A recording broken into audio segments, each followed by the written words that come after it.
When you think of succession planning, you often or most often think of the C suite, and that's not always true.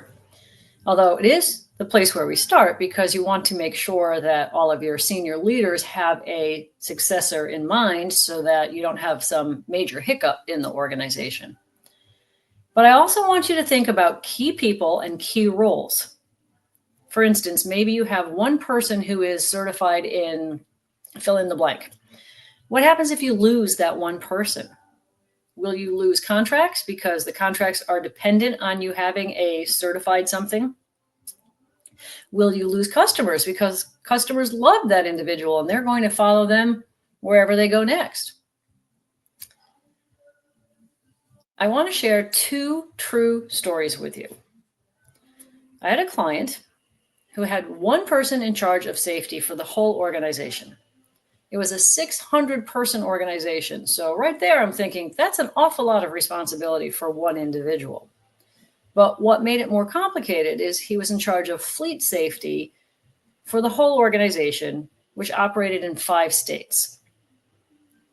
So how is this one person going to spread themselves thin enough to respond to incidents that are hundreds of miles away? And you know, these things happen on a daily basis. When I went to visit their headquarters, there were various fleet vehicles in different states of disrepair in the parking lot because he just didn't have time to get to them. He's one individual. There's only so much time and only so much he can do. I ran into a business owner recently who told me that he had an employee who had been with him for decades and promised him, "I'm going to be with you till the end, buddy." Direct quote. Until he wasn't, until he left on one day's notice. He said, "I have to go. My mom's sick. I have to go to Florida. I have to take care of my mother. I don't know if I'm coming back." He didn't ask for FMLA. He didn't take vacation time or personal time. He literally quit on one day's notice. He said, "I don't know if I'm coming back." You cannot be in the position where you are clutching your heart and saying, "What are we going to do now? We are so screwed."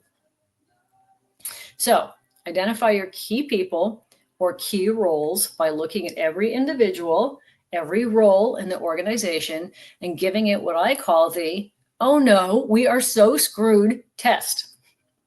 If that's the phrase that you would utter if that position went unfilled, you need to identify a replacement ASAP and a successor soon after that.